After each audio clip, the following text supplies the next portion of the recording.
Estamos de volta para a segunda parte da entrevista com o senador José Medeiros. Senador, o senhor é filiado a um partido que, segundo o seu criador, seu fundador, não é de centro, não é de esquerda e não é de direita. De canto nenhum. Eu quero saber em que posição o senhor se situa ou se o senhor acompanha esse milagre de equilíbrio. Esse equilibrismo, né? Essa coisa. Mas se bem que eu estava comentando agora antes, fora do ar, eu falei, o Chris Rock, aquele comediante norte-americano, ele disse que o mundo está tão virado, ele falou que não existe mais essas caixinhas, né? Existe... Mas em algum lugar em determinado momento você é liberal, ou em determinado momento você é conservador, né? Mas o fato é que eu vim, a vida inteira, militei na partidos de esquerda, né? E por questões regionais aqui, e também a acomodação política futura, não que dê para você prever alguma coisa em política, mas alguns sinais você tem que ter, pelo menos algum rumo. E o partido que melhor se enquadrava era o PSD. Obviamente que quando fui, o partido estava na base da presidente Dilma. E uma das coisas que eu coloquei para o presidente Kassab é que eu não tinha condições nenhuma de acompanhar se isso lhe causasse algum constrangimento. Ele falou que não. Tudo bem, deve ter tido algum constrangimento sim, porque... mas enfim, logo o governo terminou e fiquei. Agora, diferentemente... E o Kassab já apoia o novo governo. Sim, logo em seguida ele se equilibrou bem. Mas eu diria que eu tenho muitas coisas que aprendi a esquerda não é de todo ruim, entendeu? Agora, me desencantei com a mentirada, com a doutrinação, aquilo me encheu a paciência. Nós somos o dono da verdade, o resto do mundo o resto do mundo está errado. Isso me decepcionou muito. Eu não vejo as coisas assim. Então não dava eu não me encaixo naquela caixinha ali. Bola com você. O senhor deu uma declaração bem polêmica semana passada, dizendo que... Cannabis ativa. Que as ocupações das escolas no Brasil, elas são para que os alunos fiquem nas escolas fumando maconha. Queria perguntar para o senhor acha que o problema da periferia, dos adolescentes da periferia, é a maconha ou é a má educação? Primeiro que foi torceiro, né? Torceiro. Você fala uma coisa ali, aí daí a pouco já torcem tudo. Vanessa sobe lá e diz, olha, está chamando os alunos, os estudantes de maconheiro. Eu chamei os estudantes de maconheiro, nem nada, não tenho nada contra também quem fuma maconha, quer fumar, fuma, não quer fumar, não fuma. Eu só disse o seguinte, que ali tem vários tipos de aluno. Falei, tem uma turma ali que está inocente e útil, boa parte não tinha tido acesso, tinha sido levado por aqueles estudantes. Eu passei boa parte da minha vida, passei na escola ou na academia. Na academia eu conheço bem esse tipo. A turma que anda dentro do DCE ali... Turma do chinelão, né? Eu fui dessa turma, então eu sei do que eu estou falando. Então eles pegam os temas, algumas palavras de ordem, arrebanham a turma, e o PT, como se desconectou com esse público, eles querem mais começar, se puder pegar as escolas, muito mais. E aproveitaram essa onda da medida provisória e arrebanharam, no Paraná, por exemplo, muitas escolas, quase 1000 escolas. E eu disse o seguinte, falei, tem uma turma ali, eu quero avisar os pais, e aí é o seguinte, não tenho nada contra quem use droga, que use na casa dele, uma pessoa maior, dona do seu nariz. Agora, você pegar crianças e submeter a um perigo daquele, e eu falei, e maldita boca, porque depois acabou morrendo um, o Lucas, já no Paraná. Falei meus sentimentos. Há algum tipo de ligação com droga. Sim, a polícia diagnosticou que a turma lá que estava lá... Mas o senhor acha que as reivindicações são legítimas? E aí eu disse o seguinte, o que eu disse é o seguinte, falei, tem uma turma ali usando droga, as crianças estão correndo risco. Aí lógico, logo saiu num site nacional, o senador disse que os estudantes são maconheiros. Então o que ocorreu? Eu acho que os estudantes, faz parte da formação você protestar. Discordo das ocupações porque se 100 está querendo ocupar, tem 900 querendo estudar. E aí eu sou totalmente contra invasão de rodovia, ocupação de escola, de hospitais, qualquer coisa que seja essencial e que você queira fazer o seu protesto arrebentando com os outros. Nesse caso eu sou. Senador, nós estamos aí às vésperas de uma grande delação que deverá vir da Odebrecht, né? O Armagedon. O senhor chamou de Armagedon e eu concordo, Armagedon é o apocalipse final, né? E o Congresso está de sobreaviso, né? Porque vai pegar cardeais, vai pegar do cardeal ao sacristão. Como é que o senhor sente o clima lá no Congresso? Há uma expectativa de Armagedon ou o cinismo é maior do que a expectativa de Armagedon? Eu sinto que já teve pior. Eu faço pior, o clima emocional lá dentro. Já teve momentos em que as pessoas, quando passavam um helicóptero ali na 309, você sentia que as pessoas estavam de sobressalto, né? Porque as primeiras ações da polícia foi com 309, helicópteros. onde moram os senadores, né? Isso. SP4, onde moram os senadores em Brasília. Isso. E quando as primeiras operações desciam policiais de rapel do helicóptero, aquela coisa toda, né? Então, a própria minha filha, quando passava um helicóptero, falava, vai prender alguém. Então, minha criança é pequena, mas esse era o clima. Qual é a idade da sua filha? Ela tem 13 anos. Está conhecendo o Brasil.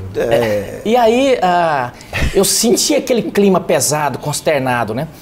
Mas com o passar do tempo, eu cito essa Lava Jato como se fosse aquele doente que está ali já para morrer, né? Com o passar do tempo, ele começa a aceitar a morte. Eu já sinto que tem gente ali esperando.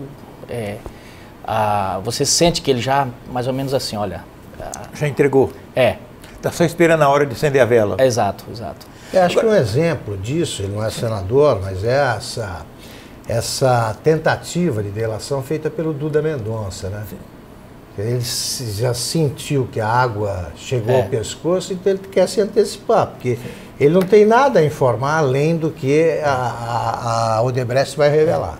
E eu sinto que continuando na sua pergunta, eu sinto que vai haver de novo um alvoroço, porque mesmo aqueles que estão esperando a morte, naquele momento que chega, ele dá aquela vontade de viver, né?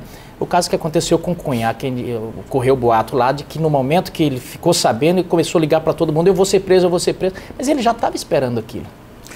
Lá na minha infância, em Minas Gerais, se comia muita carne de porco, toda a família criava o seu porquinho em casa, né? E quando ia matar o porco, era um ritual, uma cerimônia matar o porco.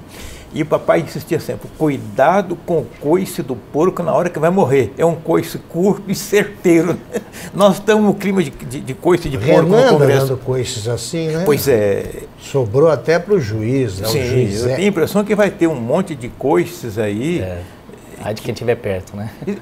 Na sua opinião, eu sei que a pergunta pode parecer muito óbvia. Há algum risco de desestabilização do governo? Porque parece-me que o que está vindo é terremoto, né? Eu ouvi uma declaração, eu li uma declaração, não sei se é verdade, de que o Moro teria dito que não sabia se... tomara que o Brasil sobreviva, uma coisa assim. Foi publicado pela Veja. Então, assim, se ele disse isso é porque realmente deve ter coisas muito substanciais, porque até agora já saiu muita coisa terrível, né? E tal. Você falou do porco aí, eu me lembrei, nós viemos de Caicó com 3 anos, e lá não tinha essa fartura. E o ritual aqui em Mato Grosso fazia também, e eu dei numa lata de torresmo. Rapaz, me lembro até hoje, tinha 3 anos de idade. Até hoje se lembra. Eu queria falar sobre política local. Seu partido pertence aí ao grupo do atual governador Pedro Táxi, né? Nessas eleições... Vai devagar que eu sou novinho, viu? Eu também. Não, mas tranquilo. Aí é o seguinte, o seu partido faz parte do grupo do atual governador Pedro Táxi. Correto. E o resultado das urnas aqui no todo o estado não foi muito satisfatório do ponto de vista macro enquanto grupo, né?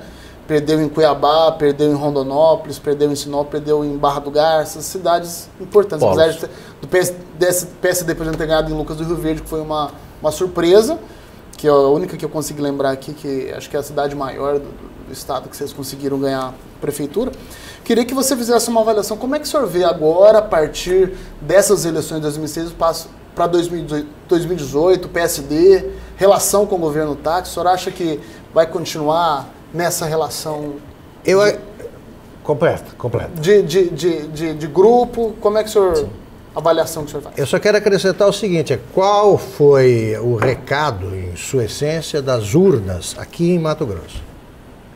Que é basicamente... Aqui em Mato Grosso, eu creio que o Pedro talvez tenha tenha cometido um pouco daquele erro que o Temer está cometendo. Até falou-se muito em corrupção do governo passado, mas a população quer ver, a população quer ter acesso a isso. Então eu acho que faltou um diagnóstico um pouco de dizer, gente, eu estou pegando, esse é o esqueleto. Esse é o esqueleto. Esse é o estado que eu encontrei. Esse é o estado que eu encontrei e nós vamos precisar apertar aqui. Eu queria chamar os funcionários públicos para uma conversa, talvez no primeiro dia do governo. Chamar os funcionários públicos e dizer, gente, nós não vamos ter, talvez, dar conta de pagar esse RGE aqui, porque as contas são essas, abre as contas para os servidores, faz aquele diagnóstico, e porque aí a população ia talvez ombrear com ele, falar, não, vamos junto, Pedro. Porque se refletiria no resultado da eleição municipal. Não tenho dúvida. Por quê? Esse resultado da eleição, aqui teve um filósofo chamado Júlio Campos, ele foi ex-governador, senador e tal, eu chamo ele de filósofo. O Júlio Campos disse certa vez, não sei nem se a frase é original dele, mas ele disse certa vez, o funcionário público ele não elege ninguém, mas ele derruba. Ele não elege governo, mas ele derruba governo. Isso é verdade, ele sofreu na pele porque ele pegou uma briga muito parecida com essa do Pedro com os servidores públicos. Mostrou banana. Basicamente com os professores. Com os professores. E naquela época não tinha WhatsApp, não tinha Facebook, não tinha nada. O Pedro, de certa forma, entrou num tensionamento com os servidores públicos na época do WhatsApp. Isso derreteu a... E olha que o Pedro tinha muita gordura. E ele deu uma derretida forte logo no início do governo. Na popularidade. Isso refletiu nos candidatos que estavam junto com ele. Não, por favor. Senhor, só para complementar, o senhor acha que nessas eleições as eleições foram pautadas mais pela rixa do grupo do atual governador pelo ex-governador e as cidades, os municípios, as prefeituras foram esquecidas do debate? Eu vejo que o debate, em poucos lugares, o debate foi mesmo de proposta. As coisas foram... Tirando acho que Nova Chavantina, que o Cebola estava concorrendo com ele mesmo, sozinho. As outras, o debate foi muito mais no pessoal, uma briga muito mais, eu diria, deslocada daquilo que o eleitor até gosta desse puxão de cabelo, desse cutucão, mas em determinado momento cansa, começa a achar aquilo ruim. Até porque as pessoas têm aquele ditado, gosta da crítica, mas não gosta de quem critica. Então, no geral, aqui também foi contaminado um pouco pelo debate nacional. Pedro foi o primeiro governador a se posicionar pelo impeachment. Ele trocou o PDT pelo PSDB, contaminou também um pouco da raiva, do desgaste que o PSDB tinha. Juntou tudo, foi um pouco de quase uma ventania perfeita, não digo uma tempestade, mas uma ventania perfeita para que esses resultados negativos se mostrassem. Senador, o governador Pedro Taques teve aquele embate da RGA, saiu bem desgastado, ele e o governo, e ele saiu para a campanha, defendeu algumas candidaturas e parece que não levou em conta esse desgaste. E deu azar de perder nesses municípios base. Aí eu lhe perguntaria, o senhor acha que essa derrota vai interferir na governabilidade dele? Eu talvez, quem sou eu para dizer o que o Pedro deve fazer, mas se eu fosse ele, montaria o grupo. Porque ele começou, quando terminou a eleição, eu falei com ele, eu ainda era suplente dele, eu falei lá em Brasília, você precisa montar o seu grupo, o grupo para chamar de seu, as pessoas com quem você vai se aconselhar e montar. Como ele tinha uma base forte, talvez por vir do Ministério Público, eu acho que o Pedro não tinha bem a noção do que é você ter realmente um grupo seu, ali, a sua turma. Todo mundo tem. Geralmente tem alguns políticos que formam com seus amigos, outros com pessoas que vieram da própria eleição mesmo, mas montam um time. Eu diria que o Pedro não chegou a montar o time dele. O Pedro tem o pessoal que veio... Ele é bom ouvinte? Sabe ouvir? Sim, ouve muito. Mas ele ouve e escuta. Ouve muito. O Pedro ouve muito. Eu não sei se escuta é outra história. Não, é que nem assim, é que nem aquela história da coruja, né? Que o sujeito pintou, o cara comprou um papagaio e aí o vendedor não tinha mais papagaio, deu uma coruja para ele. Aí ele voltou e falou, olha, o papagaio não está falando. Ele falou, ele não fala, mas assim, em compensação, prestam atenção. Atenção. É verdade. Eu digo o seguinte, eu não posso reclamar do Pedro. O Pedro presta atenção, você não pode falar que o Pedro não ouve, não escuta. Né? Eu queria também fazer outra pergunta ligada ao mesmo assunto. No lugar dele, o senhor interferiria tão ostensivamente na eleição municipal? Porque isso não ocorre em outros estados. Eu se eu fosse, lógico, olha só, eu estou me atrevendo a dizer se fosse o Pedro. Sim, por que não? Mas olha só, eu não teria entrado nessa eleição, vou te falar por quê. Porque o Pedro tinha se preparado para apoiar o Mauro Mendes. Então, no momento que o Mauro sai da disputa, ele não tinha compromisso de pôr um candidato aqui. Colocaram na cabeça dele que ele tinha que... você não pode perder a capital, você não pode colocar... Não, ele tinha se preparado para outra coisa. Aí pega um candidato que não estava preparado para ser, ele vem quase uma gambiarra ali, e aí, ao mesmo tempo, ele pega o desgaste como se ele tivesse se preparado para apoiar aquele candidato.